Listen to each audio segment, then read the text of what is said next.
नाज़रीन इकराम, हज़रत खालिद बिन वलीद रज़ी अल्लाह ताला उन हस्तियों में से एक हैं जिन्हें अल्लाह के नबी हज़रत मोहम्मद सल्लल्लाहु अलैहि वसल्लम कबूल इस्लाम से पहले भी पसंद फरमाया करते थे।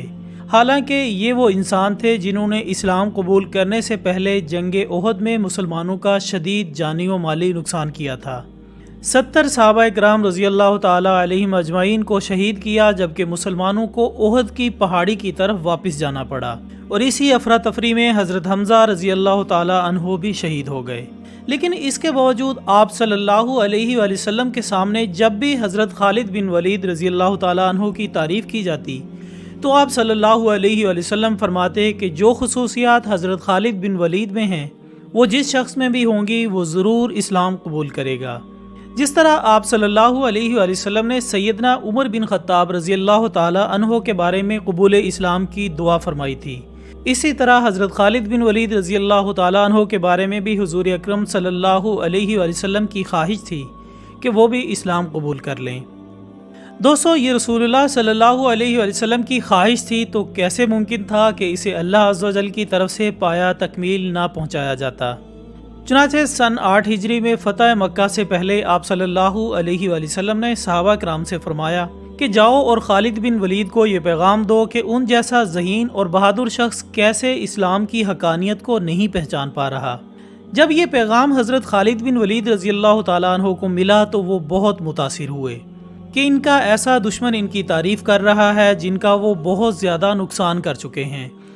इस पर इनका दिल नरम हुआ और हुज़ूर अकरम सल्लल्लाहु अलैहि वसल्लम के पास तशरीफ़ लाए और फ़ौरन इस्लाम कबूल कर लिया। आप सल्लल्लाहु अलैहि वसल्लम ने बहुत खुशी के साथ फरमाया कि ए लोगो, मक्का ने अपने जिगर गोशे को तुम्हारे दामन में डाल दिया है। सामईन गिरामी, कबूल इस्लाम के बाद आप सल्लल्लाहु अलैहि वसल्लम ने हज़रत खालिद बिन वलीद को सैफुल्लाह का खिताब अता फरमाया। ये सिर्फ़ एक खिताब ही नहीं था बल्कि इसके साथ दुनिया व मफ़ीहा की तमाम रूहानी व बातनी क़ुव्वतें भी हज़रत खालिद बिन वलीद रज़ी अल्लाह ताला अन्हो को अता कर दी गई थीं, जबकि इनको बशारत भी दी गई थी कि इनके पिछले सारे गुनाह माफ़ कर दिए गए हैं। इसके बाद हज़रत खालिद बिन वलीद ने अहद किया कि अब इनकी तलवार आप सल्लल्लाहु अलैहि वसल्लम की हम रुकाबी में ही बेनयाम रहेगी और वो दीन की सरबुलंदी के लिए ही जिहाद किया करेंगे। नाज़रीन, इसमें कोई शुबा नहीं कि फिर उन्होंने सैफुल्लाह होने का हक अदा कर दिया और जंगी तदाबीर से बखूबी वाकिफ़ होने के सबब ऐसी ऐसी जंगें जितवाईं कि मुसलमानों का सर फ़ख्र से बुलंद कर दिया और इसका अमली नमूना उस वक्त दिखाया गया जब जंग मोता की शुरुआत हुई। जी हाँ दोस्तों, जंग मोता जिसका पस मंज़र कुछ इस तरह है कि जब सुलह हुदैबिया के बाद मुसलमान और कुरैश के दरमियान में कुछ वक्त के लिए जंग न हुई तो अल्लाह के रसूल सल्लल्लाहु अलैहि वसल्लम ने इस्लाम की तबलीग के लिए कुछ सफ़ीर उर्दन और शाम के अरब कबाइल की तरफ रवाना किए तो कैसरे रूम के गवर्नर ने इन सफ़ीरों में से एक को कत्ल कर दिया। याद रहे दोस्तों कि सफ़ीरों और कासदों का कत्ल निहायत बदतरीन जुर्म था जो कि ऐलान जंग के मुतरादिफ समझा जाता था।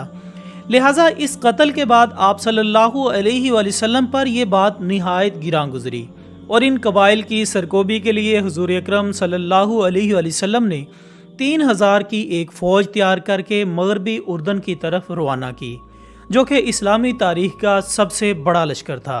दोस्तों, बुखारी शरीफ की एक रिवायत के मुताबिक रसूल अकरम सल्लल्लाहु अलैहि वसल्लम ने इस लश्कर के सिपा सलार सैयदना ज़ैद बिन हारिस रज़ी अल्लाह ताला अन्हो को मुकर्रर किया और फरमाया कि अगर ज़ैद शहीद कर दिए जाएं तो जाफ़र और जाफ़र शहीद कर दिए जाएं तो अब्दुल्ला बिन रवाहा सिपा सलार होंगे।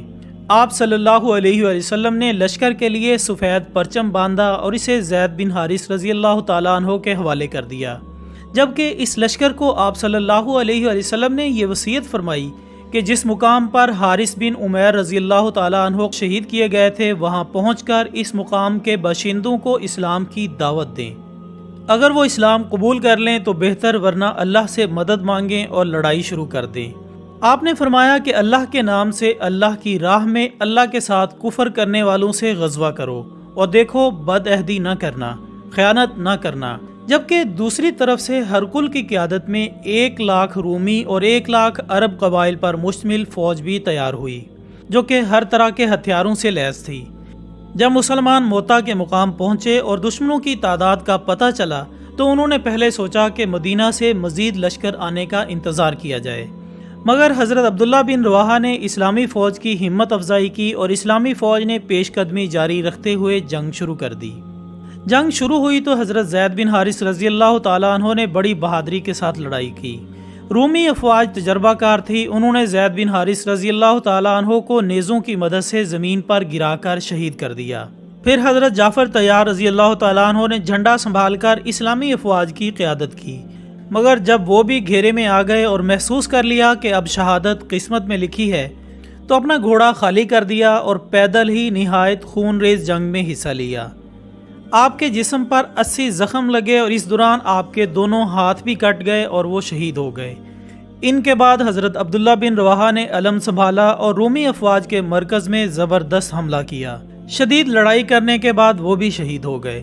ادھر رسول اللہ صلی اللہ علیہ وآلہ وسلم نے جنگ موتا ہی کے روز، جبکہ ابھی میدان جنگ سے کسی قسم کی اطلاع نہیں آئی تھی، وحی کی بنا پر فرمایا کہ جھنڈا زید نے لیا اور وہ شہید ہو گئے، پھر جعفر نے لیا، وہ بھی شہید کر دیے گئے، پھر ابن رواحہ نے لیا اور وہ بھی شہید کر دیے گئے۔ اس دوران آپ صلی اللہ علیہ وآلہ وسلم کی آنکھیں اشک بار تھیں۔ جب یہ تینوں نامزد قائد شہید ہو گئے تو آپ صلی اللہ علیہ وآلہ وسلم نے فرمایا کہ اب جھنڈا اللہ کی تلواروں میں سے ایک تلوار نے لے لیا ہے۔ جبکہ اس موقع پر میدان جنگ میں قبیلہ بنو اجلان کے ثابت بن ارقم رضی اللہ تعالیٰ عنہ نامی ایک صحابی نے لپک کر جھنڈا اٹھا لیا اور فرمایا، مسلمانوں اپنے کسی آدمی کو سپہ سالار بنا لو۔ صحابہ نے کہا کہ آپ ہی یہ کام انجام دیں۔ انہوں نے کہا کہ میں یہ کام نہیں کر سکوں گا۔ اس کے بعد صحابہ نے حضرت خالد بن ولید رضی اللہ تعالیٰ عنہ کو منتخب کیا۔ انہوں نے جھنڈا لیتے ہی نہایت پرزور جنگ کی۔ واضح رہے ناظرین کہ حضرت خالد بن ولید رضی اللہ تعالیٰ عنہ نے اعلیٰ درجے کی سپاہی جنگی حکمت عملی سے آشنا ہونے کے ناطے بھانپ لیا تھا کہ مسلمانوں کے جنگ جیتنے کے امکانات بہت کم ہیں۔ جبکہ شام بھی ہو رہی تھی تو انہوں نے اپنی افواج کو پیچھے ہٹا لیا اور ایک زبردست جنگی حربہ اختیار کیا۔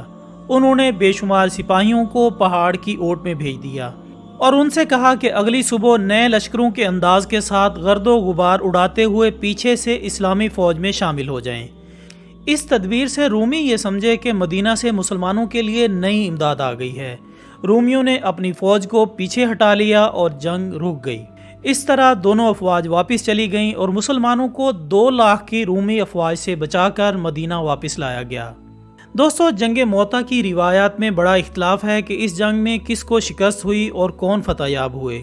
البتہ تمام معاملات مسلمانوں کے حق میں اس وقت ثابت ہوتے نظر آتے ہیں جب اس جنگ سے متعلق تمام روایات پر نظر ڈالیں تو صورتحال سے معلوم ہوتا ہے کہ جنگ کے پہلے روز حضرت خالد بن ولید رضی اللہ تعالیٰ عنہ دن بھر رومیوں کے مد مقابل ڈٹے رہے۔ تو ناظرین، یہ تھی ہماری آج کی ویڈیو۔ ہم امید کرتے ہیں کہ آپ کو یہ ویڈیو ضرور پسند آئی ہوگی۔ اس ویڈیو کو اپنے تمام سوشل میڈیا اکاؤنٹس پر شیئر کر کے ہماری حوصلہ افزائی کیجیے گا اور کومنٹس کی صورت میں اپنی رائے دینا ہرگز مت بھولیے گا۔ ہماری اگلی ویڈیو آنے تک اپنا دوستوں، رشتہ داروں اور گرد و نواح کے تمام لوگوں کا بہت خیال رکھیے گا۔ اللہ حافظ۔